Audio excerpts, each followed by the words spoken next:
गाड़ी वहाँ पहुँचे बैलगाड़ी, और जहाँ न पहुँचे बैलगाड़ी वहाँ पहुँचे मारवाड़ी। इंडिया की एक छोटी सी जगह मारवाड़ से निकल कर आने वाले मारवाड़ीज आज के टाइम में ये इंडिया की मैक्सिमम जगहों पर रूल करते हैं। किसी भी इंडस्ट्री को आप देख लो, उसके टॉप पर आपको मारवाड़ी कम्युनिटी ज़रूर देखने मिलेगी। Raymond, Wipro, Birla, Times group, ST media, Ambuja cements, इन सारी जाइंट कंपनीज के फाउंडर्स भी मारवाड़ी ही हैं। और ये तो फिर भी पुराने एग्जाम्पल्स हैं। अगर आज के टाइम की बात करें तो ओयो के फाउंडर रितेश अग्रवाल, बजाज ऑटो के फाउंडर राजीव बजाज, ओला कैब्स के फाउंडर भावेश अग्रवाल और जोमेटो के फाउंडर दीपेंद्र गोयल, ये भी मारवाड़ी हैं। सिंपल बोली बोलने वाले, सिंपल कपड़े पहनने वाले, इन मारवाड़ियों के पास इंडिया की 40 से 45% वेल्थ है। और देखो, ऐसा भी नहीं है कि मारवाड़ी लोग किसी बड़े बैकग्राउंड से आते हैं, बल्कि ये तो गल्ले पे बैठकर सिर्फ अपनी दुकान चलाने वालों में से थे। बड़ी इंडस्ट्री में इन लोगों ने थोड़ी देर से कदम रखा, लेकिन अपने व्यापार के हुनर से इन्होंने खुद को बहुत जल्दी आगे निकाल लिया। तो सवाल ये है कि आखिर इनमें ऐसी कौन सी क्वालिटीज़ हैं कि ये जिस भी काम को पकड़ते हैं उसके बादशाह बन जाते हैं। अब सवाल है तो जवाब भी आपको ज़रूर मिलेगा, क्योंकि आज मैं आपको मारवाड़ी के कुछ ऐसे सीक्रेट्स बताऊंगा जो आपके बहुत काम आने वाले हैं। और इन सीक्रेट्स को चाहे आप अपनी पर्सनल लाइफ में अप्लाई करो या बिजनेस में, आपको दोनों में ही बहुत फ़ायदा मिलेगा। So let's begin. Overcoming all the challenges. जिस एज में एक आम आदमी अपने बिस्तर पर बैठकर अपने आखिरी दिन गिन रहा होता है, उस एज में यानी 92 साल की उम्र में वेणुगोपाल बांगुर फोर्ब्स की बिलियनर लिस्ट में शामिल हो चुके हैं। ये अपने सीमेंट बिजनेस को इंडिया का 3rd लार्जेस्ट बिजनेस बनाकर एक ड्रीम लाइफ जी रहे हैं। वैसे तो इनकी शुरुआत इनके दादाजी ने ही कर दी थी, जब साल 1989 में उन्होंने बांगुर ग्रुप को स्टार्ट किया। फिर साल 1991 में जब इस ग्रुप को 5 डिविजन्स में बांट दिया गया, तो सीमेंट सेक्टर को उस टाइम वेणुगोपाल के हाथ में सौंपा गया। यहाँ उनको 65% ऑनरशिप के साथ कंपनी के चेयरमैन का पद मिला। उस टाइम जब इनके हाथ में ये बिजनेस आया तो इसकी हालत बहुत ही ज़्यादा ख़राब थी, क्योंकि इस कंपनी के ऊपर एक बड़ा लोन पड़ा हुआ था। कोई रास्ता न निकलने की वजह से ये कंपनी बेचने तक की नौबत आ गई। जब उनके सामने कोई भी रास्ता नहीं बचा, तो सबने मिलकर फैसला किया कि कंपनी को 50-50 शेयर में फ्रांस की एक कंपनी को बेच दिया जाए। बेचने का फैसला एकदम पक्का हो गया। अगले दिन बस पेपर पर साइन होना बाकी था। पर आखिर मोमेंट पर गोपाल जी के मन में कुछ सोचा और उन्होंने ये पूरा प्लान कैंसिल कर दिया, क्योंकि बातों बातों में गोपाल जी को कुछ ऐसा पता चल गया था जो पहले माइंड में आया ही नहीं था उनके। यह आइडिया उनकी कॉस्ट को बहुत कम कर सकता था, लेकिन इसमें रिस्क बहुत ज़्यादा था। लेकिन एक मारवाड़ी की यही खासियत होती है कि वो कभी रिस्क लेने से नहीं डरता। उन्होंने अंबानी के जामनगर रिफाइनरी से कोक मंगवाना शुरू कर दिया। कोक में बता दूं, कोल का बाय प्रोडक्ट होता है। ये वो है जो कोल मैन्युफैक्चरिंग के बाद कचरे के रूप में निकलता है। कोल से सीमेंट बनाने पर प्रोडक्शन कॉस्ट बहुत ही ज़्यादा कम हो रहा था, तो गोपाल जी ने इस प्लान को एग्जीक्यूट कर दिया। शुरुआत में ऑब्वियसली उनको बहुत ज़्यादा जानकारी नहीं थी इसकी, बट जितनी भी थी वो उसको लेकर लग गए काम पे, जिससे उनको इस काम के दौरान ही सारी जानकारी मिल गई। उनकी इसी लीडरशिप ने बांगुर सीमेंट इंडिया का सबसे बड़ा कॉस्ट इफेक्टिव सीमेंट प्रोड्यूसर बनाकर खड़ा कर दिया। कॉस्ट को कम करके गोपाल जी ने कंपनी का प्रॉफिट 3,543 करोड़ से 14,165 करोड़ तक बढ़ा दिया। तो पहला लेसन हमें इनसे ये सीखने मिलता है कि रिस्क लेने से मत डरो।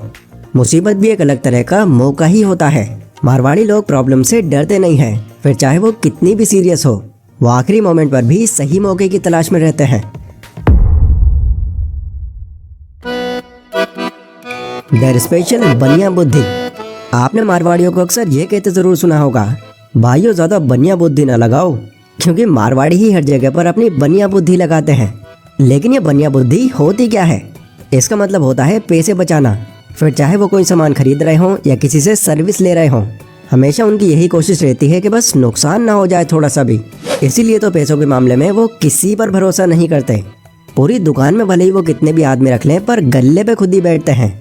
इनको गल्ले से उतना ही प्यार होता है जितना कि मछली को पानी से। छोटे से छोटा हिसाब भी मारवाड़ी ऐसे रखते हैं जैसे मानो लाखों का हिसाब हो। अगर वो अपने किसी एम्प्लॉय को नाश्ते के पैसे भी दे देते हैं, तो उस चीज़ का भी वो अपनी किताब में हिसाब रखते हैं। लगभग हर मारवाड़ी के पास आपको कुछ इस तरह की एक मोटी सी कॉपी देखने मिलेगी, क्योंकि सामान बेचने से लेकर सामान खरीदने, किसको कितना देना है, किससे लेना है, इसका पूरा हिसाब मारवाड़ियों के पास मौजूद रहता है। कुछ लोग तो मारवाड़ियों को कंजूस भी बुलाते हैं। वो बोलते हैं कि भाई एक बार को भिखारी तुमको उधार दे देगा, पर मारवाड़ी फ्री में कभी उधार नहीं देगा। और कुछ मारवाड़ियों की माने तो ये बिल्कुल सच है। भले इनके पास कितना भी पैसा हो, अगर इनसे आप फ्री में उधार लेने आ रहे हो तो कभी पैसा नहीं निकलवा सकते आप। बट हाँ, अगर पैसा ब्याज पर लोगे तो जब आपको मर्जी तब मिल जाएगा आपको पैसा। तो अगला लेसन जो हमें इनसे सीखने मिलता है वो है बनिया बुद्धि लगाना और अपना पैसा वहीं इन्वेस्ट करना जहाँ से कुछ फ़ायदा निकलता नज़र आ रहा हो। Income streams. मारवाड़ियों के पास एक चीज़ बहुत कॉमन होती है और वो है उनकी इनकम सोर्स। इनका सबसे बड़ा इनकम सोर्स होता है इनका धंधा। मतलब हर मारवाड़ी की अपनी खुद की एक दुकान ज़रूर होती है, चाहे वो दुकान सोने की हो, मिठाई की हो, कपड़ों की हो या फिर मसालों की हो, लेकिन होती ज़रूर है। ये जितना पैसा ज़रूरत है बस उतना ही अपने घर में रखते हैं, बाकी सारा पैसा इनका वापस धंधे में लग जाता है, क्योंकि उनका ये मानना है भाया हालत चाहे जैसे भी हो धंधो चलते रहना चाहिए। इसके अलावा इनकी एक अलग पहचान रियल एस्टेट में भी होती है। ये पहले तो प्रॉपर्टीज़ खरीदते हैं, फिर उसे रेंट पर चढ़ा देते हैं एंड जब भी उनको कहीं से उस प्रॉपर्टी का अच्छा दाम मिलता है तो तुरंत ही वो उसे बेचकर दूसरी प्रॉपर्टी खरीद लेते हैं। कुछ मारवाड़ीज़ को आपने सोना खरीदते भी बहुत देखा होगा, क्योंकि उनको स्टॉक इन्वेस्टिंग की बहुत डीप जानकारी नहीं होती, बट क्योंकि सोना भी एक ऐसी चीज़ है जिसकी कीमत टाइम के साथ साथ बढ़ती रहती है, तो इसीलिए वो यहाँ भी इन्वेस्ट करने से पीछे नहीं रहते। इसके अलावा चौथा और सबसे फेमस इनकम सोर्स है इनका ब्याज। अभी जैसा कि मैंने आपसे बताया, आप भले ही कितनी भी कोशिश कर लेना, इनसे आप फ्री में पैसा नहीं निकलवा सकते, लेकिन अगर आप ब्याज लेने आ रहे हो तो इनके पास हमेशा पैसा मौजूद मिलेगा, क्योंकि उनके लिए ब्याज एक ऐसा इनकम सोर्स है जहाँ ज़्यादा मेहनत नहीं करनी पड़ती उनको। जितने ज़्यादा टाइम तक दूसरों के पास पैसा रहेगा वो ऑटोमेटिकली ही बढ़ता रहेगा। तो अगला लेसन हमें इनसे ये सीखने मिलता है कि सिर्फ एक इनकम सोर्स पर डिपेंड मत रहो। एक बिजनेस जब आपको प्रॉफिट बनाना शुरू कर जाए तो शुरू में ही उस प्रॉफिट को खर्च कर देने के अलावा किसी दूसरे एसेट में लगाओ उसको। जितने ज़्यादा आपके पास इनकम सोर्स होंगे आप उतने ही बेफिक्र रहोगे लाइफ में। अपॉर्चुनिटी सीकर। साल 2005 में फोर्ब्स मैगजीन के अंदर 3 रिचेस्ट लोगों का नाम आया था, जिसमें पहले नंबर पर थे बिल गेट्स, दूसरे नंबर पर थे वॉरेन बफेट और तीसरे नंबर पर थे मेटल किंग कहे जाने वाले Lakshmi Mittal. And guess what, ये भी मारवाड़ी कम्युनिटी से ही आते हैं। उस टाइम बिल गेट्स जहाँ माइक्रोसॉफ्ट में अपने पैसे लगा रहे थे, वहीं लक्ष्मी जी अपने सारे पैसे एक ऐसी इंडस्ट्री में लगा रहे थे जिसे कोई पूछ भी नहीं रहा था उस टाइम, और वो इंडस्ट्री थी स्टील इंडस्ट्री। उन्होंने जब स्टील इंडस्ट्री में अपना पैसा लगाया तो उस टाइम में इस बिज़नेस के फ्यूचर का अंदाज़ा लगाना भी बहुत मुश्किल था, क्योंकि इसमें बिजनेसमैन के पास कोई राइट ही नहीं था। रॉ मटेरियल के दाम से लेकर प्रोडक्ट की सेल, ये सारा सब कुछ मार्केट ही डिसाइड करती थी।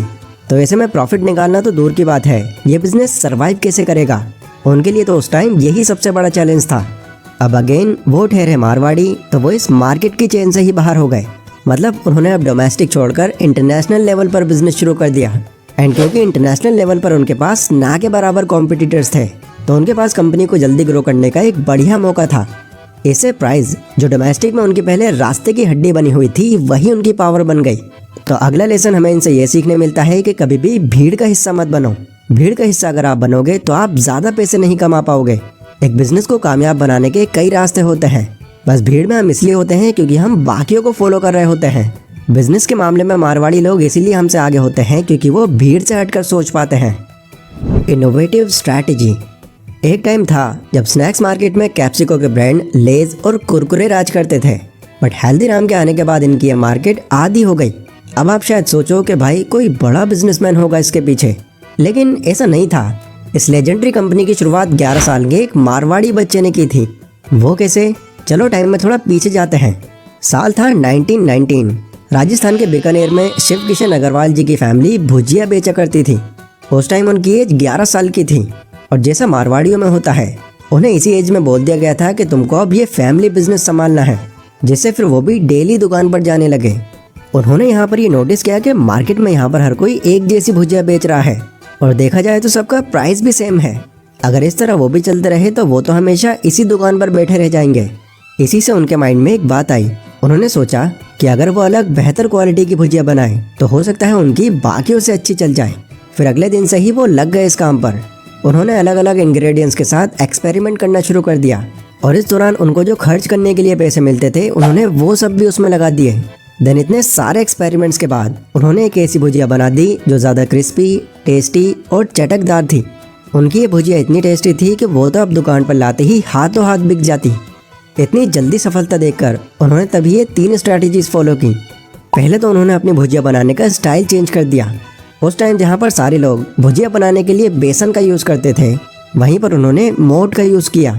कई डिफरेंट मसाले उसमें ऐड किए ताकि सबसे अलग टेस्ट आए। दूसरा, उन्होंने अपनी भुजिया की ब्रांडिंग कर दी।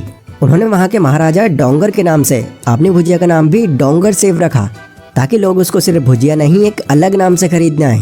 और तीसरा, अब उन्होंने अपनी भुजिया की कीमत दूसरों से ज़्यादा रख दी, ताकि लोग अभी से समझ जाएं कि ये खास क्वालिटी की भुजिया है। मार्केट में जहाँ सभी 2 रुपये में 1 किलो बेच रहे थे, वहीं वो शेफ किशन जी ने बढ़ाकर 5 रुपये किलो कर दी। बट इससे उनकी बिक्री पर कोई असर नहीं पड़ा, क्योंकि उनका यूनिक टेस्ट उनका सबसे बड़ा हथियार था, जिसे कोई बीट नहीं कर सकता था। इन्हीं सब स्ट्रैटेजीज को फौरन यूज़ करने की वजह से उनका भुजिया का बिजनेस एक बड़ा ब्रांड बन गया। तो अगला लेसन हमें इनसे ये सीखने मिलता है कि खुली सोच के इंसान बनो। एक ही जगह पर कंफर्ट लेने की बजाय नए चैलेंजेस फेस करो, क्योंकि अभी अगर आप एक ही जगह पर टिके हुए हो तो आगे भी आपकी उतनी ही कमाई होती रहेगी जितनी अब तक होती आ रही है। तो दोस्तों, मैं उम्मीद करता हूँ कि आज की इस वीडियो से आपको काफ़ी कुछ जानने मिला होगा और आपका जो एक बिजनेस को देखने का नज़रिया है वो पूरी तरह से चेंज हो गया होगा। इन सारे पॉइंट्स का आप स्क्रीनशॉट ले सकते हो, ताकि इन्हें यूज़ कर पाओ आप सही टाइम पर। ये वीडियो अगर आपको पसंद आई हो तो इसको लाइक ज़रूर करना। वैसे ये तो आपको पता ही है कि बिजनेस करने के मामले में गुजराती लोग भी कम नहीं हैं, लेकिन उनका धंधा करने का तरीका मारवाड़ियों से बहुत ज़्यादा अलग है। तो अगर आपको ये जानना है कि वो लोग अपने बिजनेस को कैसे ग्रो करते हैं तो ये वीडियो आपके लिए है। मिलते हैं अपनी उसी वीडियो में, तब तक के लिए स्टे सेफ, स्टे हेल्दी।